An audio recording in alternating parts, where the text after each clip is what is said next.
puisqu'on parle de séance, je crois que vous vouliez nous montrer un petit avant-goût, un teaser d'un des albums pour introduire. Oui, c'est ça.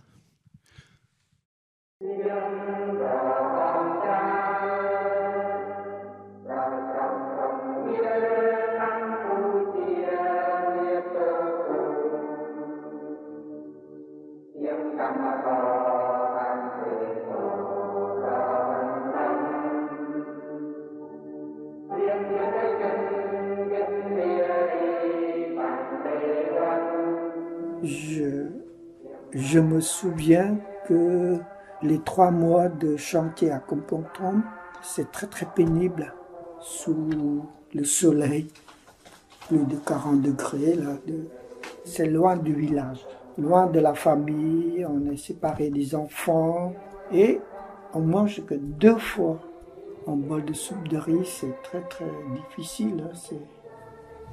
Et après, j'ai demandé l'autorisation d'aller se baigner.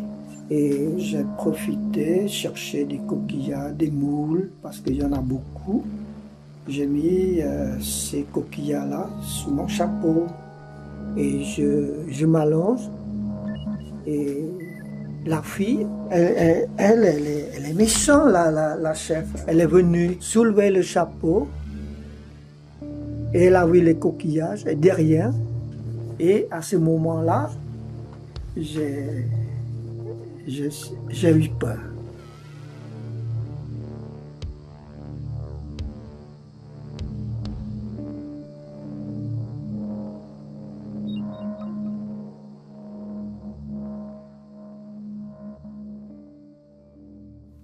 C'est la voix de qui qu'on entend?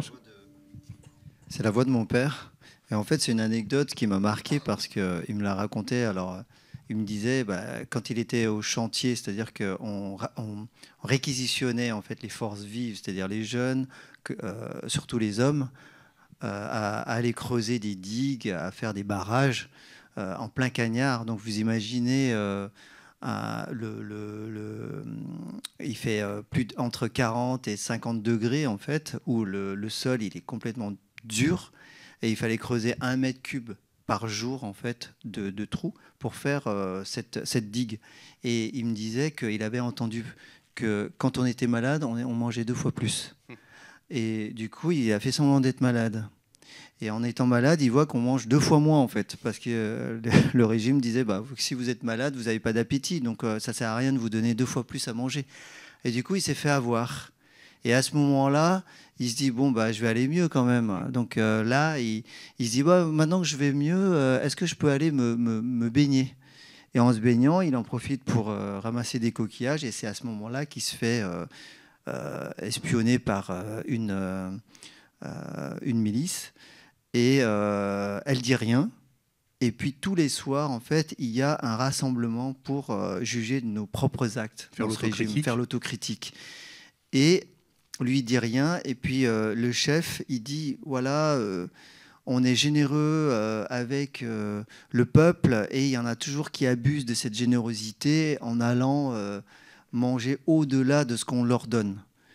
Et lui, il s'est senti visé, il s'est dit, mince, comment je vais m'en sortir si je dis rien, ils vont me tuer.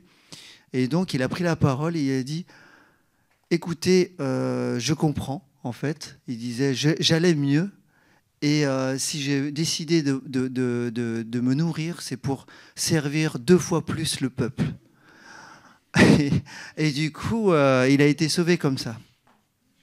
Parce qu'après, au retour, ils notent et ils mettent à l'écart des gens, en fait, qui vont être exterminés plus tard. Donc, il y a différents groupes. Et ils voient qu'il y a des groupes qui se détachent. Voilà. Et donc, c'est à la fois comique, entre guillemets, la situation, parce qu'elle paraît absurde, mais à la fois, je trouve que c'est tellement terrible d'être confronté à un pouce levé et à un pouce bas, juste pour cet acte de survie. Donc voilà, je trouvais c'est important. Alors, ne vous inquiétez pas, c'est ce qu'on dit à chaque fois, Haïté, en fait, en cambodgien, que les Khmer rouges utilisent, en fait, pour envoyer se faire tuer.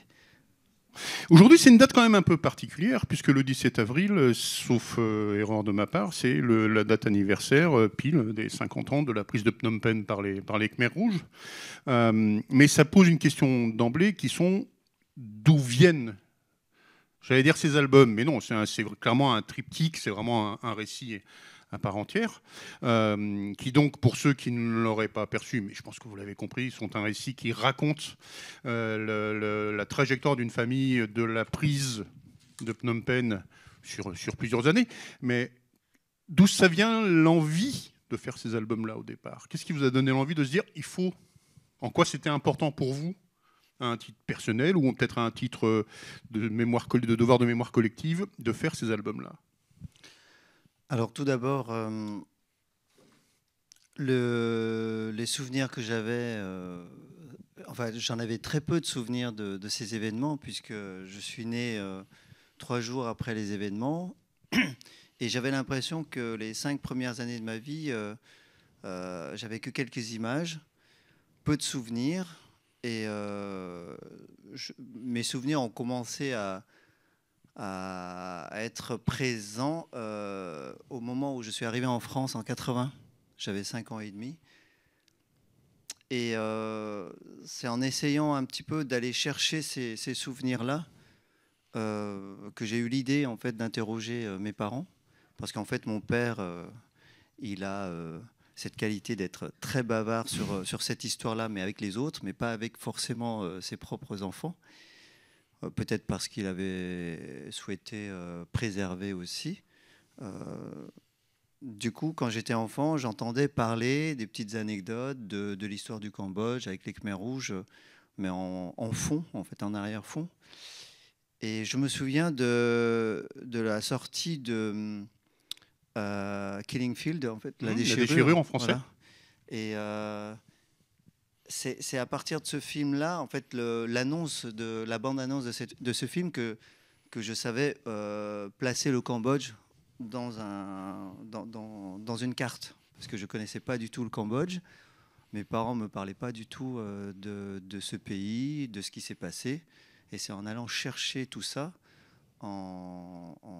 petit à petit, en fait, en interrogeant mes parents. Et je suis allé un petit peu en forcing au départ, que j'ai commencé à connaître un peu toute cette histoire.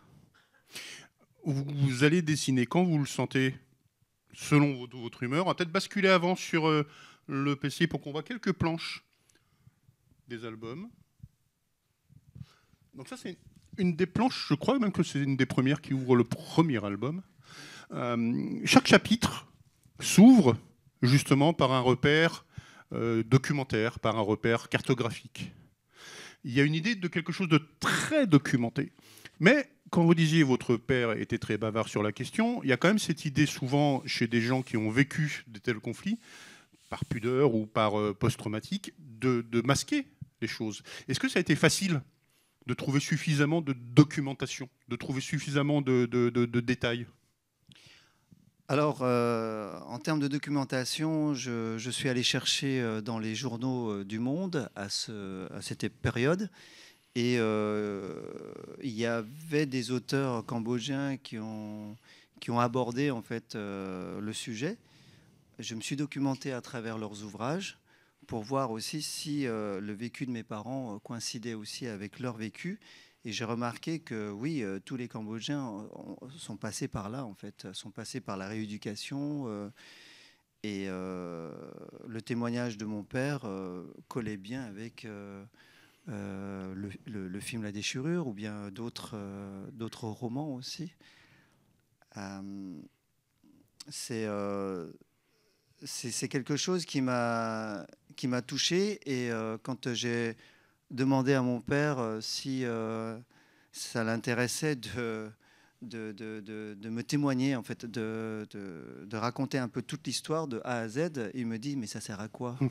Il m'a dit ça. Il dit ça sert à quoi? Ça intéresse personne, en fait, cette histoire-là. Et ceux qui sont intéressés n'ont pas envie d'en parler. Et ça m'a travaillé sa question.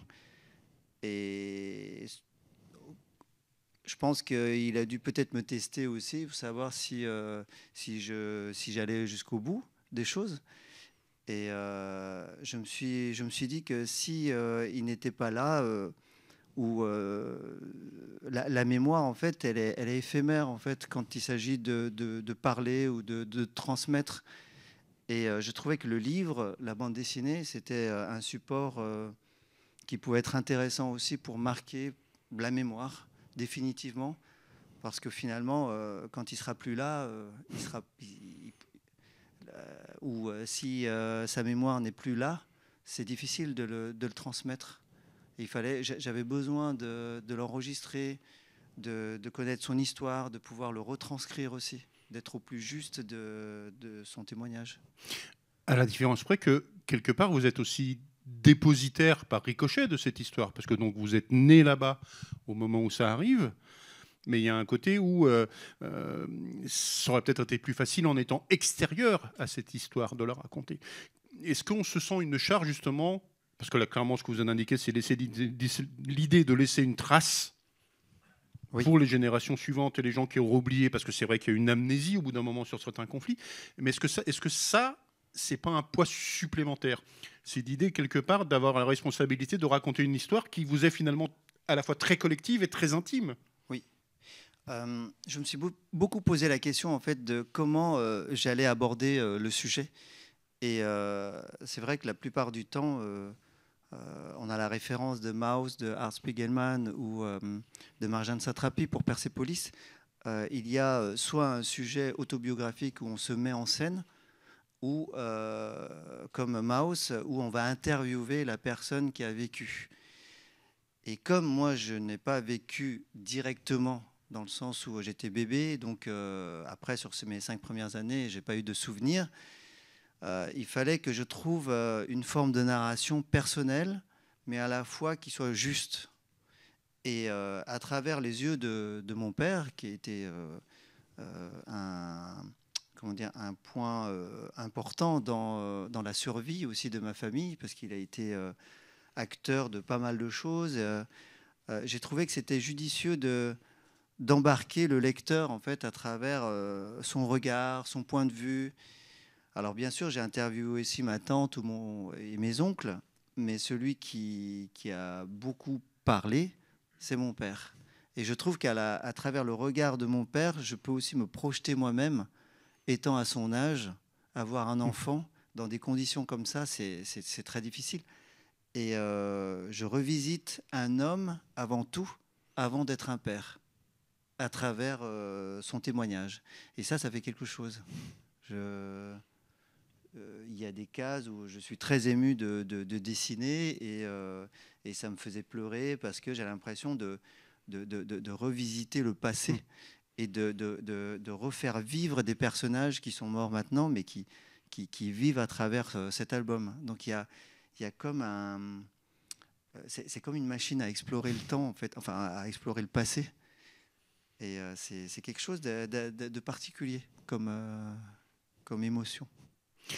Vous avez mentionné donc Maus et Persepolis, mais qui sont des albums qui ont quelque chose de particulier. Genre que dans Maus, il y a l'idée de personnaliser les personnages par des animaux. Dans Persepolis, il y a un récit avec un dessin qui est quand même particulier. Comment ça s'est passé pour vous, cette idée justement d'avoir un album qui effectivement est souvent très documenté, avec des parties qui sont écrites et qui sont vraiment une espèce d'état des lieux de l'époque, et en même temps une narration à côté. Oui. Comment est-ce que vous avez trouvé le bon style graphique pour vous? Alors le bon style graphique, il se trouve au départ à travers mes études. En fait, j'ai fait l'école des arts décoratifs de Strasbourg. Et cette école nous enseigne beaucoup la narration avant de trouver un style. Ce n'est pas une école qui va vous former absolument à être un très bon dessinateur, bien que le dessin soit aussi un outil indispensable, mais c'est avant tout raconter une histoire. Donc pour moi, c'était le plus important. Et après, j'ai eu la chance en fait, d'être accompagné par un groupe dans ma promo de passionnés de BD. Et à cette époque, en fait, il y avait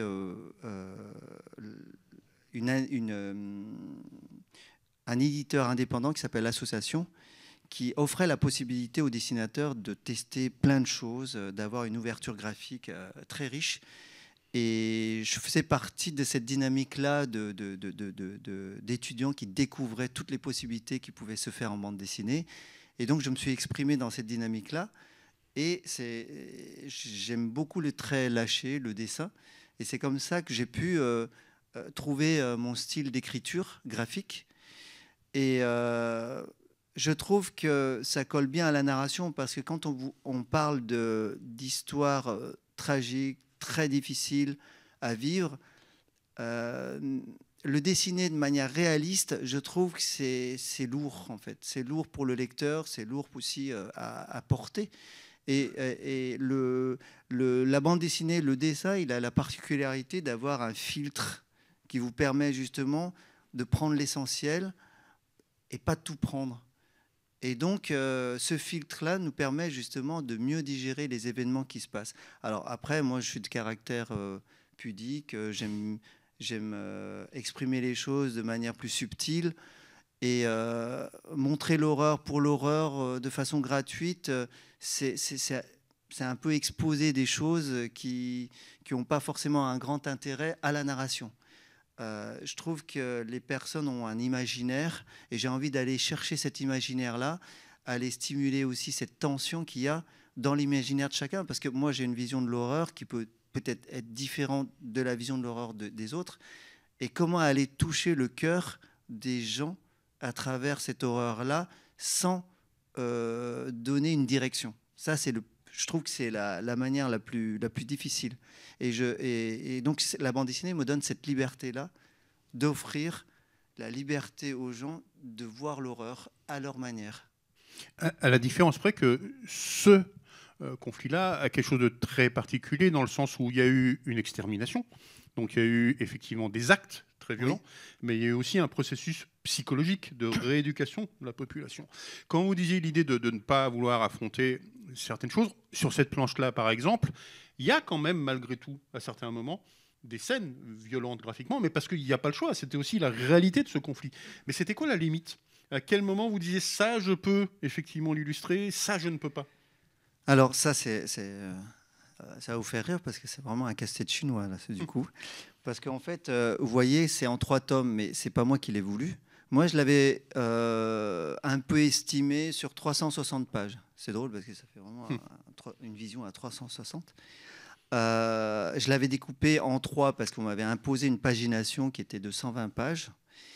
Et c'est très difficile de combiner dans le scénario des scènes d'action par rapport à d'autres scènes. Parce que mon père, quand il m'a raconté cette histoire, il y avait beaucoup de scènes d'horreur ou des scènes difficiles à supporter, mais il fallait faire le tri. Sur les 120 pages, il suffit que vous fassiez une scène d'action et tout de suite, vous avez déjà une dizaine de pages qui est consommée.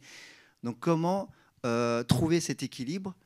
Et je l'ai partagé en 3 par rapport à ça, parce que déjà 360, voilà, je divise en 3, ça fait 120 direct. Et le premier tome, en fait, c'était le départ. Le départ où on voit des hommes en action, une famille en action, parce qu'il fallait fuir le régime, où il fallait trouver une porte de sortie quelque part. La deuxième période, le deuxième tome, c'est la période où on est vraiment au cœur du régime, parce que c'est comme un piège qui se referme derrière vous, où vous n'avez plus le choix. Vous êtes catapulté dans un village, vous êtes dans une idéologie, vous êtes dans un système. Et le troisième tome, c'est la fuite. Donc là, c'est vraiment très marqué. Et à travers ça, il y a une recherche aussi d'intensité qui monte. Le premier tome, vous voyez, ça monte. Le deuxième, vous êtes au sommet d'une tension. Et le troisième, ça commence un peu à descendre. Et j'avais en mémoire comme un système cardiographique. Comment on dit là, les électrocardiogrammes. Voilà. Et pour moi, le scénario, il est important dans ce sens-là où on part d'un point A à un point B, le début de l'histoire et la fin, mais entre le point A et le point B, il y a des émotions qui arrivent. Et ces émotions-là, j'avais envie de le partager au lecteur. Et j'ai commencé à faire un cardiogramme comme ça d'intensité. Et chaque scène qui amenait à l'intensité, là, j'étais un peu plus bavard. Mais il ne fallait pas trop en mettre, parce qu'au final, je n'avais pas envie d'énumérer le nombre d'actions horribles. Je voulais juste aussi ponctuer de façon précise pour qu'on puisse sentir la tension quand même. Et ça, c'est un jeu d'équilibre entre le nombre de planches et les situations. Alors, mon père, en fait, quand je lui ai dit que je voulais faire la bande dessinée, il disait mais tu vas perdre ton temps. Je veux dire, c'est pas un métier, il faut trouver autre chose. Et quand je l'ai fait, cette BD-là, ma grand-mère, avant de mourir, l'a vue. Et elle a tourné une page où on voyait les gens partir du marché. C'était sur cette page-là. Je ne sais pas si... Peut-être qu'on peut passer sur la caméra, effectivement, pour voir cette page-là. Cette page-là où on prévient la population qu'il va y avoir un bombardement américain et qu'il faut fuir le pays. Voilà. Cette scène-là, j'ai essayé vraiment d'être le plus... Alors, je ne dis pas plus réaliste, mais au plus près, en fait, de ce qu'ont vécu toutes ces personnes qui ont dû sortir, quitter l'hôpital quand on est malade. Enfin, c'est une évacuation brutale. Et vous imaginez, Paris, tout l'Île-de-France évacué en 3 jours. Donc, c'est énorme. Et ma grand-mère, elle est tombée sur cette scène-là. Et elle a dit « Oh, c'est le marché et tout, je me rappelle, on était là. » Et là, déjà, pour moi, ça m'a fait des frissons parce que je me dis « Ah oui, en fait, je n'ai pas vécu vraiment la scène parce que je n'étais pas encore né. Moi, je suis né au 2e chapitre ou 3, je ne sais plus. Mais ces scènes-là, en fait, ma grand-mère les a vécues et ça l'avait transportée. Et c'est là où je me suis dit, c'est la magie de la BD, parce qu'elle ne lit pas le français, mais elle voit les images. Donc pour moi, il y avait comme une espèce de reconnaissance directe. Et c'est là où je me dis, bon, la bande dessinée, c'est quand même quelque chose de magique. Faire transmettre ça, faire partager des émotions pour ma grand-mère qui ne parle pas le français, c'est génial. Et mon père, qui a vu ce premier tome, il a dit c'est incroyable parce que vers ma naissance, je crois que ça doit être là. Il disait mais comment tu as pu faire cette page-là, voilà, oui. c'est là. Comment tu as pu faire cette scène alors que tu étais là. bébé. J'étais là et j'étais pas là. Enfin, tu n'étais pas là. Voilà, si, quand même si, beaucoup, là, mais... et c'est à ce moment-là où il s'est dit bah en fait, il a fait un travail qui peut être hyper intéressant, il faut que je l'aide. Je l'aide. Alors le 2e tome, il était tellement présent que j'ai dû me détacher de lui. Parce qu'il a dit ah, mais c'est pas comme ça que ça se passe. Là, par exemple, tu aurais dû dire. Et c'est là où on réalise que c'est pas si évident que ça de faire une bande dessinée avec quelqu'un qui a vécu la scène. Parce que cette personne, elle a envie de retranscrire la réalité. Alors, je dis pas que toutes les scènes ou toute l'histoire, elle est comment dire, elle est pas réelle. Je dis pas ça. C'est que c'est très subtil de faire un mélange parce que c'est comme un film, c'est-à-dire qu'on est obligé à un moment donné de trouver des synthèses, de trouver une partie de la fiction sans altérer le fil narratif. Par exemple, il y a une scène où ça concerne 2 personnes, mais j'ai dû le faire en une seule personne parce que c'était trop bavard sinon. Donc il faut trouver cet équilibre d'économiser des pages ou de faire des ellipses, tout ça.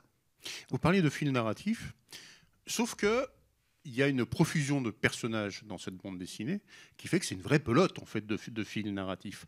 Comment, puisque vous parlez de ponctuation, comment est-ce qu'on gère ça? Comment est-ce que, alors là, je suppose qu'effectivement la place de votre père et votre grand-père était peut-être plus importante, mais comment est-ce qu'on distribue le récit entre les multiples personnages de manière à ce qu'ils existent, oui, mais sans non plus que ce soit trop confus et que le lecteur puisse s'y retrouver? Alors déjà, moi, je ne me suis pas retrouvé au départ. D'où l'arbre généalogique. Parce que la famille est beaucoup plus nombreuse que ça. Et j'ai dû, par exemple, pour cette famille rose-là, qui ont tous péri, ils étaient plus nombreux. Ils étaient plus nombreux et c'était très difficile de tous les faire. Donc déjà, on se noie un petit peu avec les personnages au départ. C'est pas évident. Ils sont tous asiatiques. Pour les Européens, c'est un peu dur peut-être de se faire reconnaître. Oui. Heureusement que voilà, j'ai donné quelques repères de visage, mais à la base, on était beaucoup plus nombreux. Mais il fallait, voilà, c'est là aussi une partie de fiction. Mais j'ai essayé de préserver au maximum le fil narratif. Et je trouve que je m'en suis assez bien sorti, dans le sens où ça tombait pile dans les paginations qu'avait souhaité Gallimard pour la collection. Il y a 2 axes dans cette bande dessinée qui sont en fait 2 organisations. Je veux dire qu'il y a l'organisation des Khmers rouges et leur idéologie, mais il y a aussi l'organisation d'une famille. Pareil, comment est-ce qu'on entremêle ça sans que... Comment est-ce qu'on trouve l'équilibre entre les deux? Parce que les deux sont tout aussi importants. Parce que ça pourrait très bien être l'histoire d'une famille sans ce conflit. En l'occurrence, ce conflit a une importance. Mais les deux, ce sont des récits parallèles quasiment. Alors oui, là quand vous me dites ça, je pense... Alors je ne sais pas si beaucoup de gens ont visité l'Asie, surtout l'Asie du Sud-Est. Quand vous vous promenez dans la rue, en fait, vous voyez plein de fils électriques qui s'entremêlent comme une grosse bobine. C'est un vrai bordel. Donc la famille cambodgienne, c'est un peu ça, en fait. C'est-à-dire que c'est un vrai bordel dedans et il faut vraiment venir tisser. Enfin, il faut venir vraiment tirer un fil pour connaître voilà, la partie familiale. Et pour moi, en fait, c'est... ça a été une grande réflexion aussi sur le fil narratif. C'est-à-dire que le premier tome, on parle beaucoup enfin, c'est l'action, c'est le déplacement, c'est toute une logistique. Vous imaginez toute une famille qui essaye de fuir sans la voiture, avec un bébé et puis beaucoup d'affaires. Donc il fallait avoir il fallait avoir beaucoup d'idées pour pouvoir transporter toute la famille, avec une grand-mère qui se déplace difficilement.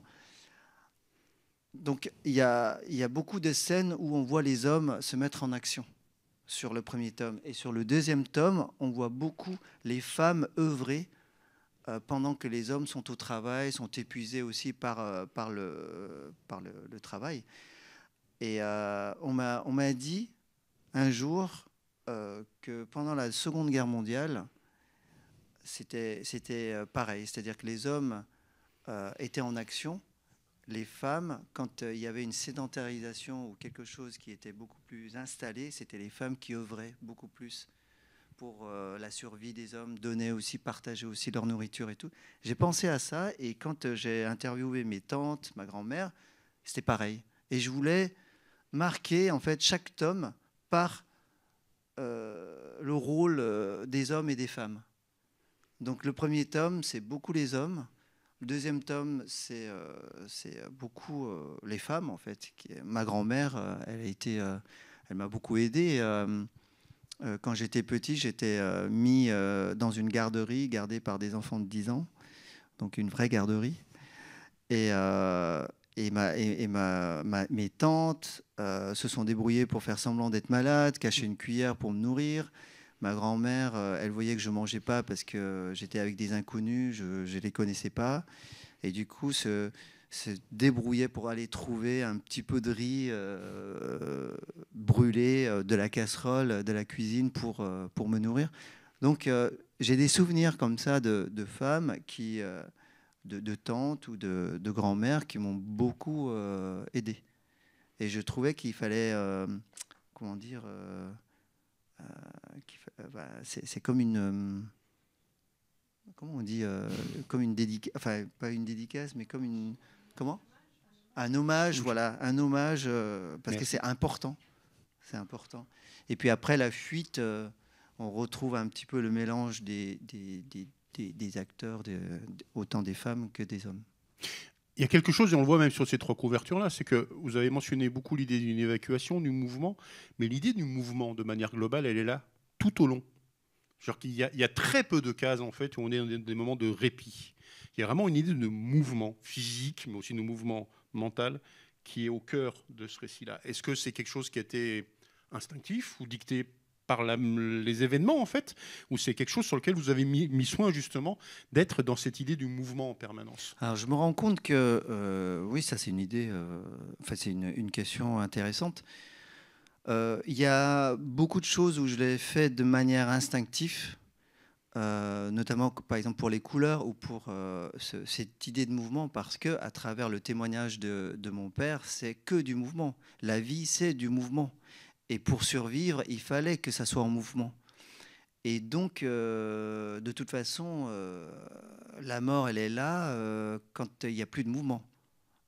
Donc, j'ai remarqué d'ailleurs que mon père, par exemple, était moins traumatisé que ma mère parce qu'il était en mouvement, il était en action. Il était tout le temps dans la survie. Il avait une responsabilité, c'était nous. C'était. Alors, je fais un bref parcours de mon père. Lui, c'est un fils d'agriculteur, un exploitant agricole. Et il avait déjà cette habitude de vivre à la campagne, de travailler à la campagne. Donc, il savait comment survivre dans ces... Alors, la campagne, vous imaginez, à cette époque où il n'y a pas l'eau courante et l'électricité.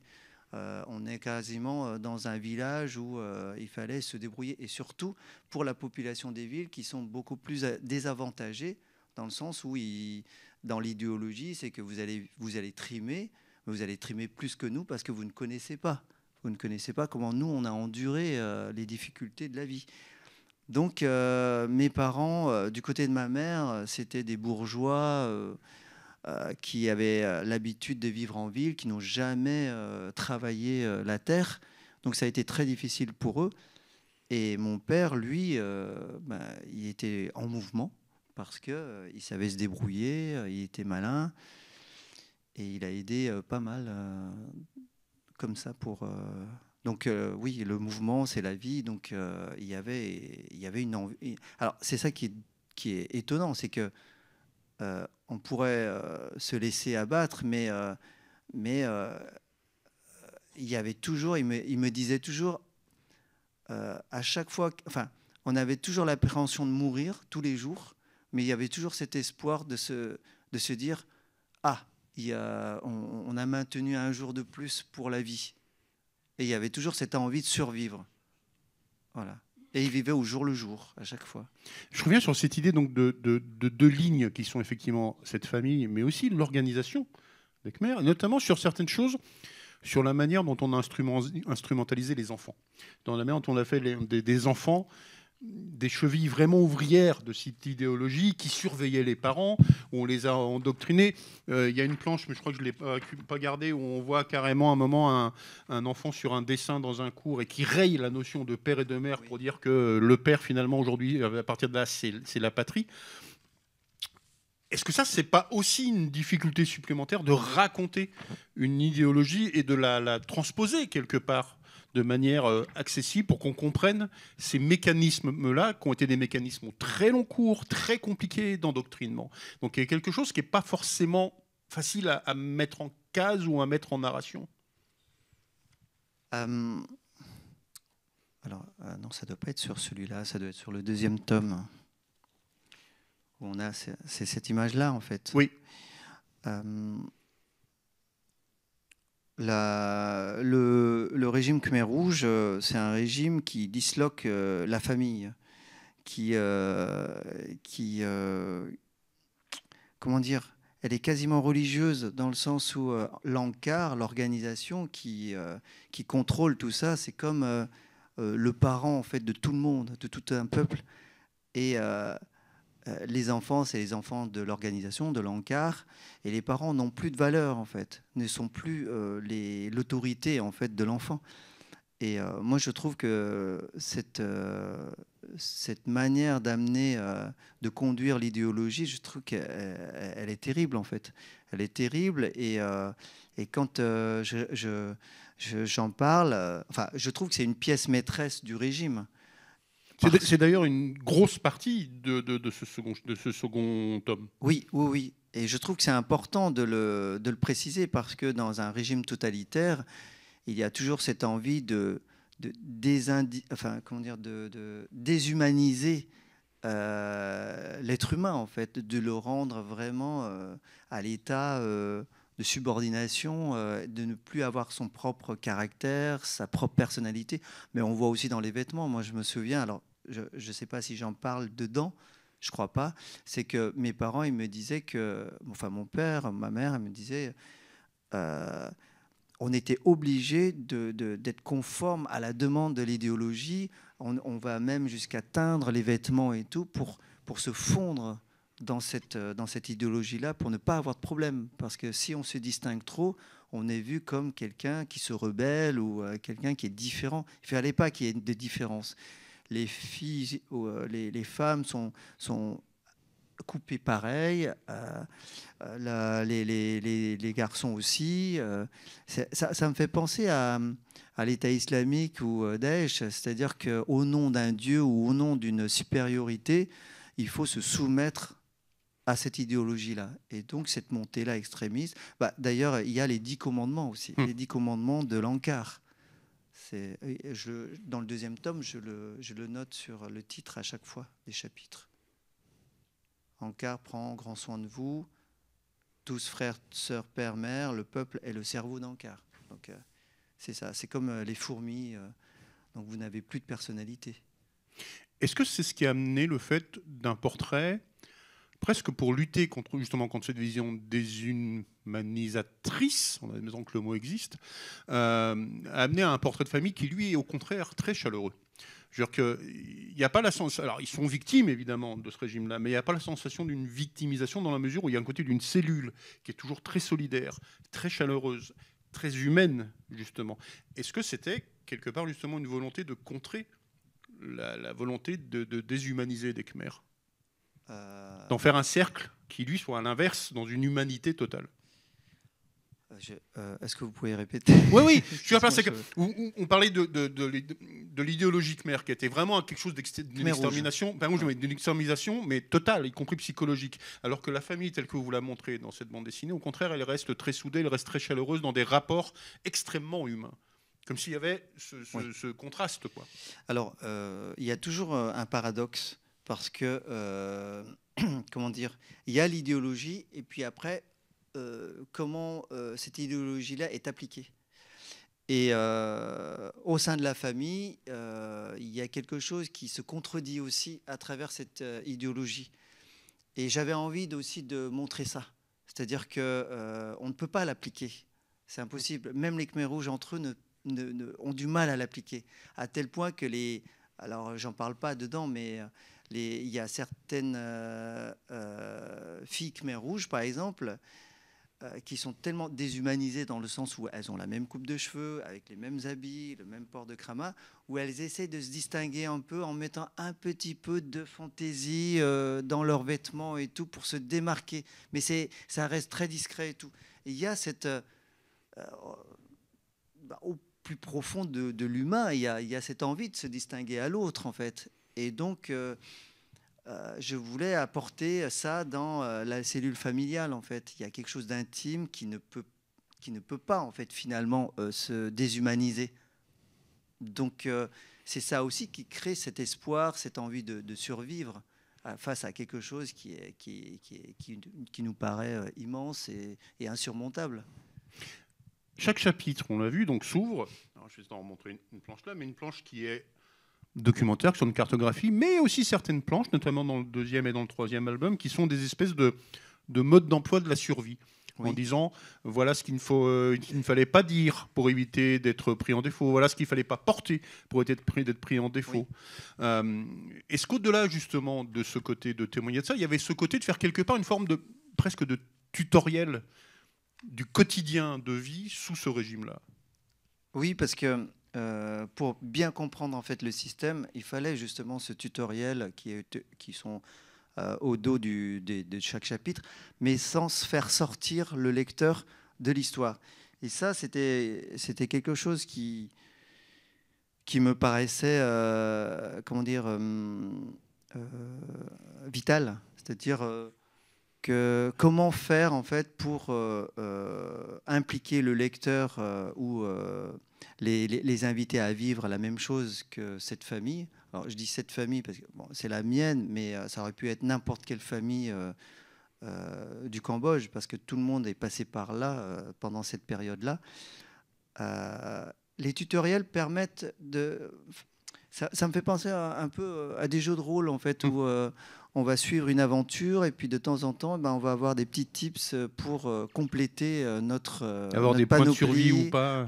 pour essayer de comprendre l'histoire ou aller un peu plus loin, sans faire sortir le lecteur de l'histoire.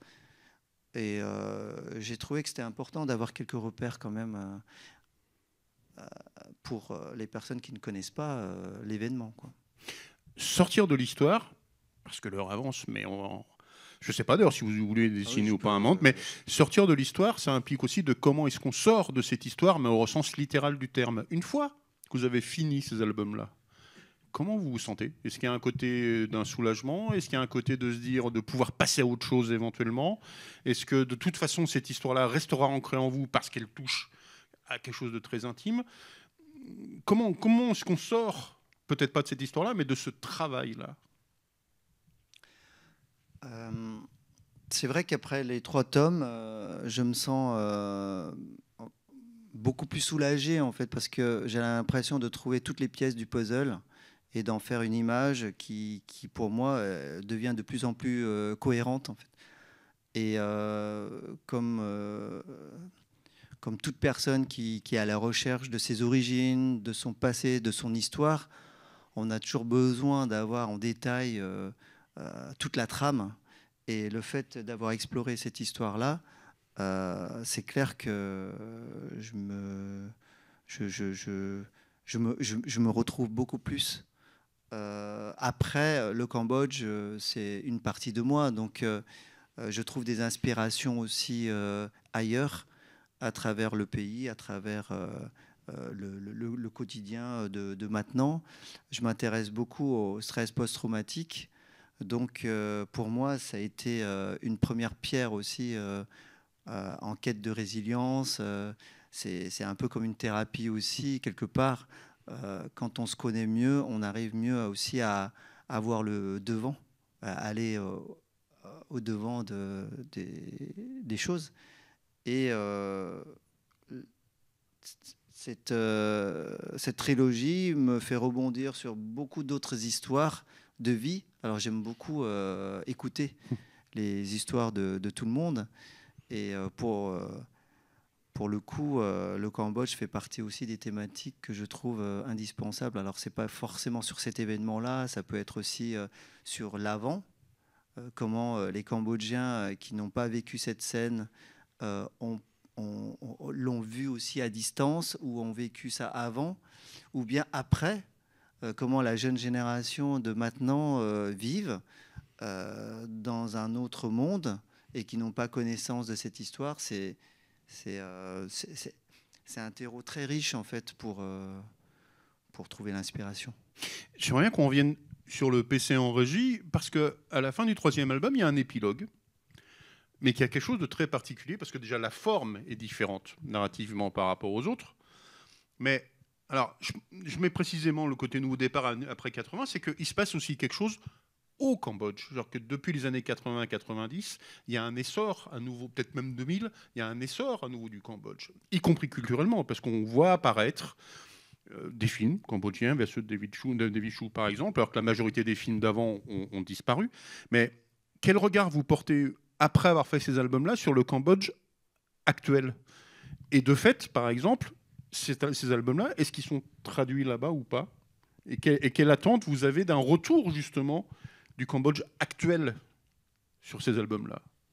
Alors, une fois que les 3 tomes ont été publiés chez Gallimard, j'ai eu une proposition en fait d'un éditeur cambodgien. Donc c'est une ONG à la base qui œuvre pour lutter contre l'illettrisme, et le directeur a souhaité le traduire en cambodgien. Donc pour moi c'est un peu une reconnaissance. Avant de le faire, je me suis toujours dit, un jour cette histoire, ce témoignage reviendra aux Cambodgiens, entre guillemets, ou reviendra au pays comme moi je suis retourné pour essayer de puiser de l'inspiration, pour essayer de me reconnecter avec la source de mes origines. Et le fait de le voir traduit, c'est comme une consécration. C'est assez émouvant, et je trouve que c'est normal en fait. C'est normal parce que cette mémoire, ça se partage au-delà des frontières. Et le fait de retrouver le Cambodge et de voir qu'il y a des lecteurs cambodgiens qui s'y intéressent parce qu'il y a une période finalement qui reste complètement floue, juste après les événements, vu que le gouvernement a été composé aussi de personnes Khmer Rouge. Du coup, l'histoire est un peu effacée. On en parle très peu aussi à l'école. Et pour moi, le fait que ça soit traduit, c'est aussi une revanche par rapport à ça. Et je trouve que c'est important, en fait. C'est important qu'on marque l'histoire à travers ce livre. Je vois, j'en parlais avec ma femme tout à l'heure, où je disais, c'est fou, là, on arrive à 50 ans. Et le premier tome, je me souviens, il est sorti à l'année du lièvre, le jour de l'anniversaire, justement, la prise du pouvoir par les Khmer Rouges. Mais il n'y a plus cette histoire-là. Ces événements-là ont disparu parce que c'est passé. Mais le livre, il existe toujours. Et je trouve ça vraiment très symbolique, en fait. C'est important. C'est important qu'on grave dans le marbre. Donc le marbre, c'est celui-là. Après, ce n'est pas des tablettes de la Bible. Hein. Mais je trouve que, je me souviens, il y a quelques années, quand c'est sorti, je dis, mais je bénis l'humanité d'avoir inventé l'écriture et le dessin, parce que c'est à travers ça qu'on arrive à transmettre. Et quand je serai plus là, ou quand mes enfants seront grands-pères, ils peuvent à leur tour dire, bon, ça me saoule cette histoire, va lire l'histoire de ton arrière-arrière-grand-père, là, parce que ça résume tout. Bref, je trouve ça formidable, en fait. Je trouve ça formidable, donc c'est génial. Et ça, je pense que c'est la chance que j'ai, moi, de survivre, d'être arrivé ici en France en 80. Alors, j'étais complètement paumé parce que je devais me réadapter à des codes, alors que j'étais dans un village sans éducation ou quoi que ce soit. Et le fait d'arriver en France, d'avoir suivi une éducation française, normale, et puis après, de m'avoir ouvert à cette réflexion aussi. Parce que c'est pas évident d'écrire une histoire qui parle de son propre pays et de ne pas avoir de jugement. Je trouve que j'aurais pu très bien orienter mon opinion politique ou mon avis, ou me déchaîner avec de la colère parce que ce qui s'est passé, c'est horrible, et donc je m'en fais un jugement personnel. J'aurais pu orienter ça. Mais je pense que ma scolarité, l'accès à cette réflexion aussi d'équilibre, ça m'a donné le courage d'être neutre aussi, d'être neutre et de se dire, bon, on va s'appuyer sur le témoignage, on va voir ce qui s'est passé et de ne pas porter de jugement à l'histoire. Et vous voyez que dans le 3e tome, par exemple, mon père a été sauvé par un Khmer Rouge. Et donc, je trouve que c'est pas noir et blanc, quoi. Quand on parle de Khmer Rouge, il y a aussi dedans des personnes qui subissent ce régime et qui essayent de s'en sortir comme ils peuvent, parce que c'est ça, c'est l'histoire personnelle, la peur, la survie de sa famille avant tout. Donc, et je trouve que c'est important de se mettre en retrait, de ne pas avoir de jugement, mais de dire vraiment l'essentiel. Voilà, ça s'est passé comme ça. On ne va pas en juger, mais il s'est passé. Ça s'est passé comme ça. Et donc, c'est important de créer une histoire qui n'ait pas d'émotion personnelle, où on va s'acharner sur telle personne. À la différence près, c'est là je reviens sur l'épilogue, que si on parle d'un côté d'émotion personnelle, dans cet épilogue, qui a quand même une forme aussi un peu différente, là, pour le coup, il y a quelque chose déjà une intervention très claire, parce que ça devient que des cases de relation entre vous qui apparaissez et votre famille, mais un côté projectif aussi. Il y a un côté genre que cet album pourrait très bien s'arrêter sans cet épilogue. Il y a une case marquée fin d'ailleurs, et après il y a cet épilogue-là. En quoi il était important pour vous cet épilogue-là, d'avoir un côté projectif et de dire demain on ne sait pas de quoi ce sera fait, mais il va se passer autre chose. Oui, alors c'est drôle cette question-là, parce que à la base je voulais pas le faire, et c'est à la demande de mon éditeur. Il me dit, mais tu peux pas finir comme ça, ça va frustrer les gens parce qu'ils veulent toujours avoir un petit peu d'épilogue et de savoir ce que tu es devenu, tout ça. Et c'est vrai que moi, je suis vraiment très discret, je n'aime pas parler de moi. Et puis d'ailleurs, je ne suis pas très à l'aise pour cette performance-là. Et là, je voulais dessiner un petit peu aussi, mais bon, bah, C'est moi qui vous ai un peu coincé non, sur la mais en plus, conversation. j'arrivais pas à poser le micro dessus. Bah, bon, je peux poser le micro, je vais voir.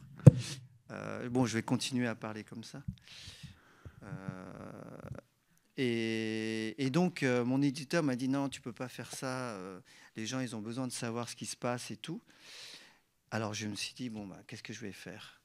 Et c'est là où j'ai rassemblé un peu toutes les conversations que j'ai eues avec mon père pour dire à quoi ça sert. Ça sert à rien, tu perds ton temps. Ou bien ma famille qui essaye un peu d'esquiver la question quand je leur pose trop de questions. Parce qu'il y a des familles il y a juste une personne qui a survécu sur la quinzaine. Donc ça, c'est des moments difficiles. Et je pense que c'est vrai qu'on ne peut pas laisser le public comme ça. Et je me suis dit, bon, c'est important qu'il traverse jusqu'au bout.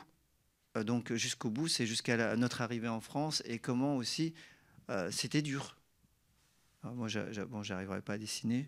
Ce que je voulais dire, c'est émouvant parce qu'au final, mon éditeur a raison. C'est-à-dire qu'un nouveau départ, je trouve que finalement, j'ai bien fait de le faire.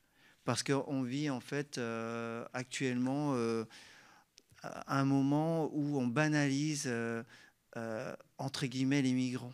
Les migrants, ce mot migrant en fait, moi, me révolte parce que on ne connaît pas leur histoire. Et ça m'émeut. Je vois ça, mais prenez votre temps. Quitter un pays, c'est pas facile. Et on banalise ça en fait à travers migrants. Migrants, qu'est-ce que ça veut dire? Et puis avant, quand on était arrivé en 1980, c'était réfugiés politiques. On portait en fait une histoire derrière.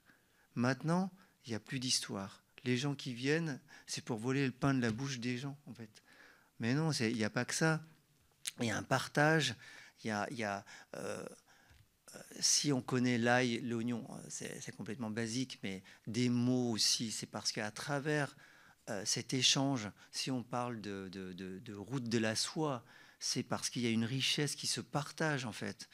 Et l'humanité, l'évolution de l'humanité n'a jamais connu de frontières. C'est comme les animaux. Je veux dire, il y a des territoires qui sont plus abondants, mais ça se partage. Quand on voit les animaux se partager une flaque d'eau parce que c'est la survie de tout le monde et que chacun va essayer de trouver sa place, c'est le partage aussi.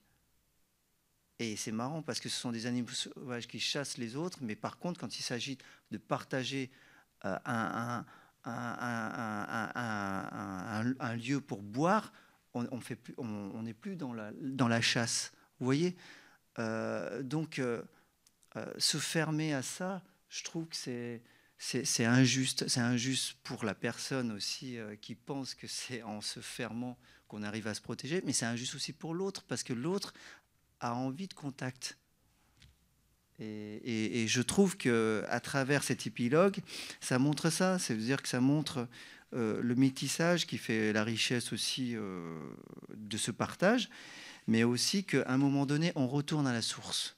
La personne qu'on a donné une chaise pour s'asseoir a envie de revenir dans son propre pays pour apporter son expérience. Moi, j'ai fait l'expérience de retourner après mes études au Cambodge pour essayer de voir si cette source était intacte, cette envie de se reconnecter avec mon pays. Je retourne de temps en temps pour faire des interventions, pour partager mon expérience, pour dire voilà ce que la France m'a donné, voilà ce que j'ai pu en faire, et voilà ce que je peux vous partager aussi, vous qui n'avez pas eu peut-être l'opportunité d'avoir accès à cette ouverture d'esprit. Donc l'ouverture d'esprit, moi je remercie la France de l'avoir, parce que je ne pense pas qu'avec le régime qu'on a aussi au Cambodge, j'aurais pu avoir l'idée de faire aussi un livre,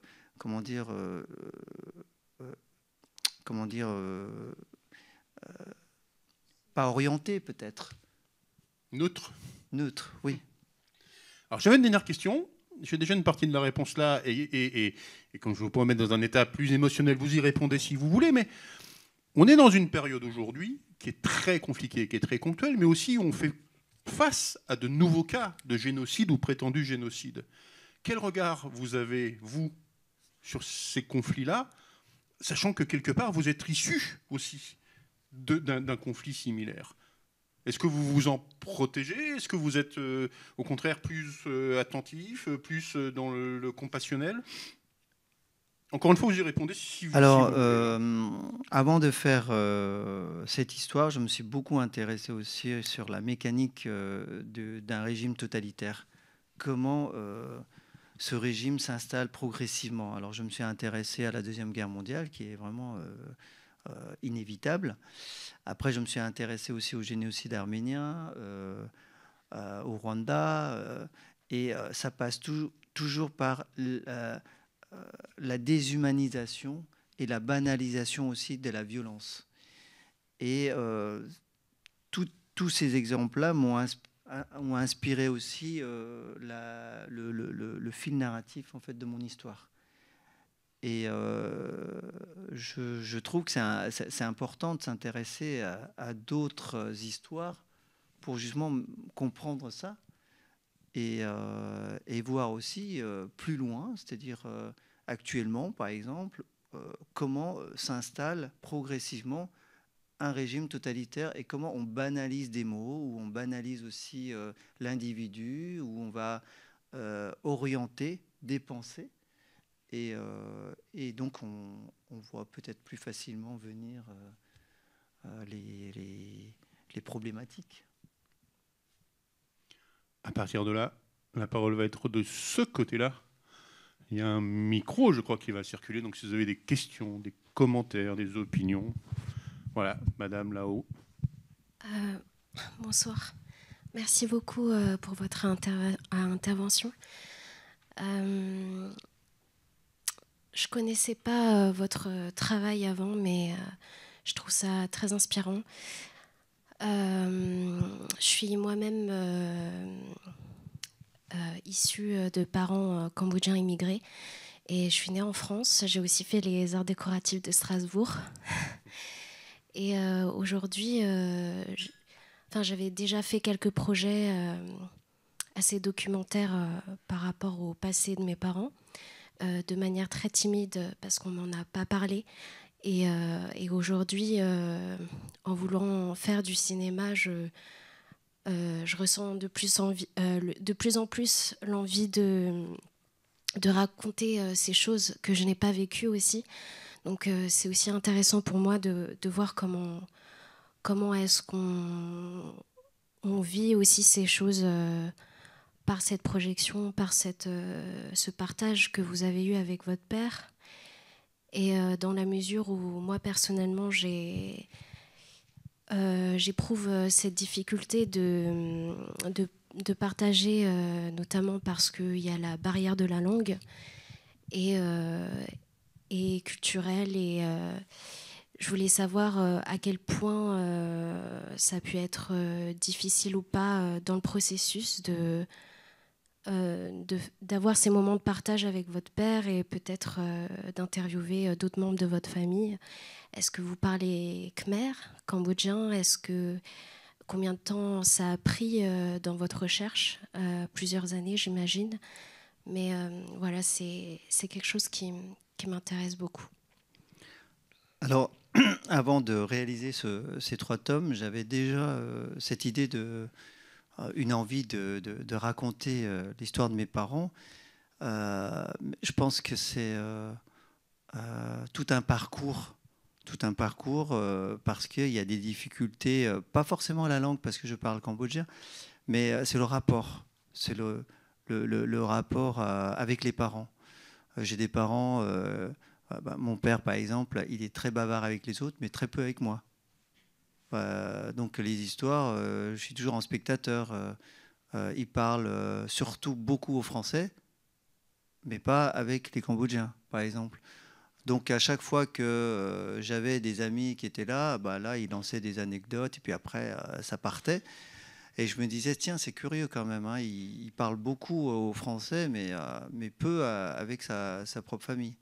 Ou bien c'était juste pour dire, ah oui, mais tu te rappelles, on avait vécu ça, mais c'est juste pour essayer un peu de vérifier l'information si c'est juste. Mais il n'en parlait jamais vraiment, quoi. En fait, c'est que des petits aspects de la vie, voilà, parce que ça touchait une situation précise. Et ça a été au début difficile quand même, hein. Je me rappelle la première fois, j'ai essayé d'installer un micro. Il n'était pas très motivé, donc j'ai caché avec des fleurs pour faire comme si c'était une conversation normale, mais je l'enregistrais quand même. Et petit à petit, je pense qu'il s'est pris au jeu. Il s'est pris au jeu parce que bon, peut-être qu'il était fier aussi d'être le héros du personnage, je ne sais pas, mais je pense que le fait que ça soit un débrouillard et acteur aussi de l'histoire, il avait beaucoup d'anecdotes à dire.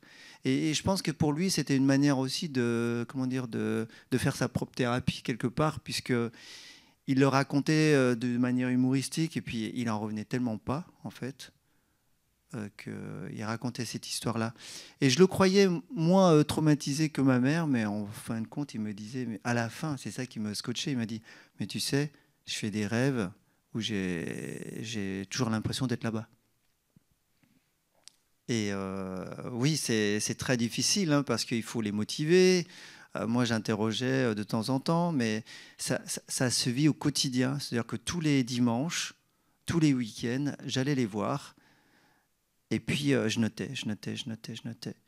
Alors après, une fois que la barrière du premier tome est passée, là, il est intarissable, hein, dès que j'arrive. Ah bah tiens, regarde, je vais te faire un plan de la maison. Et elle était là. Et puis moi, même c'était trop, en fait. C'était trop. Et après, il vérifiait mes planches. Donc à un moment donné, j'ai dit, attends, écoute, papa, il y a trop de choses, je ne peux pas tout mettre. Il dit, laisse-moi faire. Et après, j'allais moins souvent. Mais c'est vrai que c'est très difficile. C'est très difficile. Là, alors je vais vous montrer peut-être celui-là qui est parlant. Je ne sais pas si on peut le voir. C'est le découpage d'un chapitre. C'est le premier chapitre du 3e tome. Vous voyez, en fait, ce que je fais, alors comme je suis très bordélique sur mon bureau, je fais beaucoup de petites scénettes sur un chapitre. Je compte le nombre de pages qu'il y a. Et je fais, par exemple, pour cette case-là, je vais vous montrer. Alors, c'est cette case-là. Cette case, c'est cette case. Voilà. Et donc, c'est un peu ma partition en musique, où j'ai le premier tome, et puis du coup, je fais mon scénario en fonction de ça. Et j'ai tout écrit, le témoignage de mes parents, enfin de mon père. J'ai tout écrit, et après, je reprenais des scènes, et je voyais si la scène, elle construisait le fil narratif. Et est-ce que ça nécessitait beaucoup de planches à faire ou pas? Je ne sais pas si j'ai répondu à votre question. En tout cas, n'hésitez pas à revenir à la charge parce que c'est un long travail pour les familiariser au témoignage, parce que ce n'est pas facile pour eux aussi. Et quelquefois, moi, j'ai dû être un peu plus en retrait par rapport à d'autres personnes qui ne souhaitaient pas. Je laissais vraiment la liberté à la famille de parler de ça. Donc vous allez trouver qu'il y en a qui sont plus bavards que d'autres. Il faut aller vers eux. Merci beaucoup. Il y avait une question un peu plus bas. Attendez, on va faire dans l'ordre. Et vous après. Alors, excusez-moi, déjà bravo pour votre intervention. Vraiment, j'ai trouvé ça remarquable. Merci. Et vous avez dit que vous n'aimez pas beaucoup parler de vous. Je vais vous poser quand même une question sur votre expérience, enfin votre vécu. En fait, vous avez donc grandi jusqu'à 5 ans sous le régime Khmer Rouge. Donc vous étiez enfant, donc j'imagine vous avez commencé à parler, pas à étudier puisqu'on n'étudiait pas, mais peut-être probablement aussi à passer par la propagande Khmer Rouge, donc, et vous avez côtoyé d'autres enfants. Quel souvenir personnel il vous reste de ça? Et aussi une question délicate qui doit se poser pour beaucoup de gens qui ont vécu sous ce régime. Est-ce qu'il y a une part de soi qui, à un moment, s'identifie à l'agresseur, ou au moins partiellement? Parce qu'apparemment, c'est un mécanisme psychologique qui est possible pour ne serait-ce que pour survivre. Et voilà, mes questions, c'était celle-là. Alors, pour répondre à la première question, j'ai quelques souvenirs de mon enfance. Et maintenant, je ne sais plus si c'est parce que mes parents m'en ont parlé ou si finalement c'est moi qui avais ce souvenir. J'en ai deux qui m'ont marqué et que de temps en temps je fais ça dans les dédicaces. J'en ai une où mon père allait nettoyer son buffle. C'est un buffle qui a été donné par le chef du village pour qu'on s'en occupe. Et mon père m'amenait à ce moment-là. Et je me souviens d'être sur le dos de ce buffle à caresser les cornes. Et je voyais mes petites mains potelées caresser et aller à l'ondulation de ces cornes de buffle. Et ça, vraiment, j'ai l'impression de le voir avec mes yeux d'enfant, cette scène. Et ça, c'est quelque chose qui m'a marqué et je me suis toujours demandé si c'est moi qui les avais imaginés ou si c'était mon père qui me l'avait raconté, parce qu'il m'avait raconté aussi cette scène. Et il y en a une autre, alors cette fois-ci, ça c'est vraiment moi. J'étais à la garderie et je pense qu'il n'y avait pas... Enfin, je me suis enfui de la garderie. Pour quelle raison, je ne sais pas. Peut-être qu'il n'y avait pas assez à manger ou parce que j'ai été frappé par d'autres petits, parce que c'est vraiment une garderie laissée comme ça. Et je suis passé par la fenêtre. C'est des maisons, vous imaginez, des maisons plein pied avec des fenêtres très ouvertes, ça. Et je suis passé et je me suis enfui pour aller chez mes parents, en fait. Bon, c'est une maison que mon père a construite parce qu'il fallait partir de zéro. Hein. Il fallait couper du bois pour construire sa propre maison. Et là, j'attendais, je me souviens pleurer, à attendre mes parents. Et ils m'ont retrouvé, parce que j'étais pieds nus, j'avais un pied un peu écarté comme ça. Et ils m'ont reconnu, ils m'ont suivi à la trace. Et après, ils sont venus me chercher. Et après, j'ai plus de souvenirs. Alors après, je ne sais pas ce qui s'est passé. Mais si vous voulez, déjà, quand on vit en fait ces scènes-là et qu'on n'a pas de référence, pour nous, c'est une vie normale. Pour un enfant, c'est une vie normale de ne pas avoir de jouets, de vivre dans ces conditions un peu à la Mowgli, comme ça, à côté de la forêt. Ça, c'est normal. Après, le choc, c'était d'arriver en France et puis de voir tout le confort qu'il y a. Et puis après, alors, tout le temps passé jusqu'à ma maturité, ma réflexion, mes prises de conscience, ça a été une quête de soi, en fait. Une quête de soi pour se reconnecter avec plein de choses. Parce que moi, l'image que j'avais de moi enfant, en fait, une fois en France, c'est comme si j'étais coupé de tout, en fait. C'est comme si quand on me parlait, j'étais dans une grotte où j'entendais juste un écho de voix de gens qui parlent, mais pourtant la personne, elle est en face. C'est ce trauma-là qui est resté très présent, qui m'a, perturbé dans le sens... j'avais des problèmes d'inattention, des choses comme ça. Après, je pense que c'est ce qui aide un petit peu, c'est les croyances, c'est la culture aussi de mon pays. Je pense que j'ai la chance, en fait, d'être dans un pays où, à travers la religion, à travers la spiritualité, il y a beaucoup cette notion de résilience, cette notion de chercher à aller toujours de l'avant. Et je pense que si on n'a pas enfin, comment dire, je voudrais pas, enfin, comment dire, la spiritualité et la quête de ça, en fait, ça aide beaucoup, je trouve, à dépasser déjà les traumas, mais aussi à se distinguer de cette violence. Alors, quand je vous avais parlé de cette pudeur, de cette envie aussi de se détacher de l'horreur, de ne pas y entrer, mais tout en évoquant. C'est une démarche aussi qui permet aussi de se mettre à distance. Et je pense que c'est important, en fait, de se guérir de soi-même, de cette colère ou de cette rancune. Quand je fais ces livres-là, il n'y a pas de colère. Il n'y a pas de colère. C'est un témoignage. Voilà. Je ne ressens pas, moi... Enfin, quand j'étais jeune, je ressentais de la colère. Je ressentais de la... Comment dire d'un sentiment de dire mais pourquoi on est là, c'est injuste, on avait une vie calme, paisible et tout. Après, avec la maturité, je pense que ce qu'on dépose aussi sur un ouvrage comme ça nous permet aussi de se mettre à distance de cette colère. C'est ça qui aide. Et en fait, alors, moi j'ai vécu avec des parents aimants. Ça aide aussi. Je me souviens, ma mère, elle m'a toujours dit, tu sais, ton arrière-grand-mère, en fait, avant ta naissance, a cousu et a préparé des langes pour toi. Et elle a toujours été proche.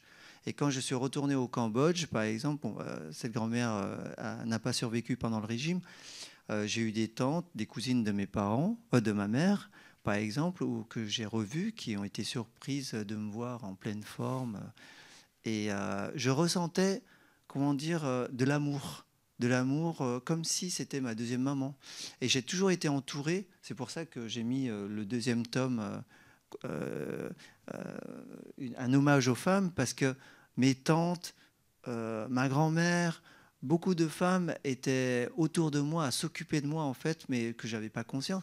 Et j'ai dit à ma mère, j'ai dit, tiens, ta cousine, je l'ai revue et j'ai l'impression que c'est comme ma deuxième maman. Et elle m'a raconté, elle m'a dit, oui, elle s'est beaucoup occupée de toi. Chaque femme avait un rôle, celui qui nettoyait les cacas, celui qui nourrissait en cachette. En fait, ce que je veux dire, c'est qu'au Cambodge, il y a cet esprit aussi collectif. Même s'il y a un régime comme ça, l'esprit de famille est encore présent. Même si on a envie de disloquer, ça ne disparaîtra jamais, en fait. Parce que les femmes sont garantes, en fait, de ça, de la transmission, de l'amour, de toutes ces choses, en fait. Et moi, j'ai eu cet amour-là. Et je pense que c'est ça aussi qui m'a préservé de ce côté agresseur-agressé, parce que je n'étais pas isolé. C'est le régime qui nous isole. Mais au fond, il y a une cellule qui me protégeait de ça. Et la dernière question sera devant. Oui. C'est vous qui vouliez poser une question tout à l'heure? Oui, mais je vous en prie, il y a le micro qui va arriver. Oui, bonsoir. Bonsoir. Je ne sais pas si, enfin, comment dire, je ne sais pas si le premier tome, le premier album, le premier tome est paru il y a déjà quelque temps ou si c'est vraiment tout récent. Oui, d'ailleurs, j'aimerais bien savoir. C'est en 2011. Mais je peux poser aussi la question, est-ce que vous pensez qu'il y a une chance ou est-ce que c'est déjà envisagé de façon précise qu'il puisse être publié au Cambodge? Alors, ça a été traduit en cambodgien Oui. après la sortie du troisième tome, c'est-à-dire que ça devait être sorti en 2017 ou 2018. Pour un peu étendre votre question aussi, il a été traduit aussi en anglais et là, dernièrement, en turc. Alors moi, je me suis dit, mais pourquoi en turc, en fait? Parce que c'est... Autant le Cambodge, avec le protectorat français, on pouvait deviner une espèce de relation. Oui. Voilà. Mais en fait, je me suis dit, mais en fait, les Kurdes ont connu aussi un génocide et peut-être aussi qu'à l'intérieur de la Turquie, il y a des mouvements aussi lettrés contestataires ou qui veulent aussi dénoncer des choses, mais pas de manière directe.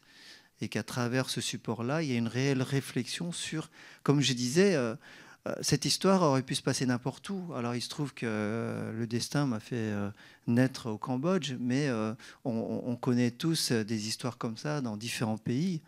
En Europe avec la Deuxième Guerre mondiale, liée au génocide des Juifs. Donc je pense que c'est important, oui, d'avoir un support pédagogique pour transmettre quelque chose, même si ça ne concerne pas notre pays. Et comment est-ce que ça a été reçu et diffusé au Cambodge? Alors au Cambodge, ça a été très bien reçu parce que mon éditeur a bien œuvré dans le sens où il y avait des salons. Alors j'ai été surpris parce qu'il y avait beaucoup d'étudiants qui ont acheté ce livre et l'ont fait partager. Et c'est une première expérience pour les Cambodgiens aussi, pour une bande dessinée. Juste après la guerre, il y a beaucoup d'auteurs qui sont morts. Et c'est une première bande dessinée qui arrive et qui parle de leur propre pays. Donc il y a une réelle découverte. Et la toute dernière question viendra de là-bas, pour qu'il y ait le temps d'une séance de dédicace juste derrière. Bonsoir Tian. Bonsoir Sandrine. Est-ce que tu acceptes de dire 2 mots sur ta prochaine bande dessinée? Parce qu'il y a quand même un lien évident. Ah oui, oui. On va même essayer de vous montrer la couverture si on n'a pas le souci technique de tout à l'heure. Est-ce que j'ai... Ah oui. Oui, en fait, la prochaine bande dessinée, en fait, elle s'appelle Le piano de Leipzig. Et c'est l'histoire d'une pianiste cambodgienne.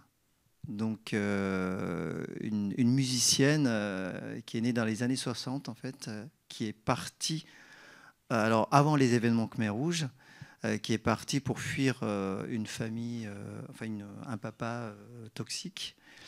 Et elle est partie en Allemagne de l'Est, en ex-Allemagne de l'Est, en RDA, pour étudier le piano. Et lorsque les Khmer Rouges sont arrivés au pouvoir, on a demandé aux étudiants de revenir pour reconstruire soi-disant le pays, mais c'était plus pour les tuer, quoi. Tous les intellectuels étaient mis soit à S21 ou soit étaient tués sur le tarmac. Là. Et elle ne connaissait pas du tout tout ce qui se passe au Cambodge à ce moment-là. Et elle disait que si j'arrive pas à emmener mon piano avec moi, je ne rentre pas.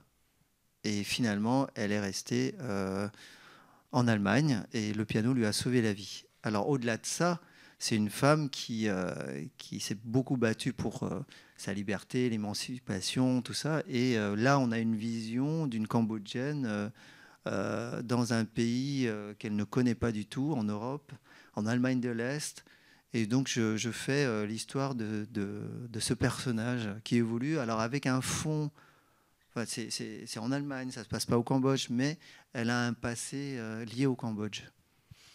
Et pour faire la promo jusqu'au bout, donc c'est une sortie quand? En septembre, c'est ça? En septembre. Et voilà, donc c'est... et ça s'appelle Le piano de Leipzig. Merci. Comme ça, je ferai un dessin plus visible. Parce que là, je n'ai pas pu. Merci de vos questions. Merci Alex. Merci au Forum des images aussi. Merci Soko.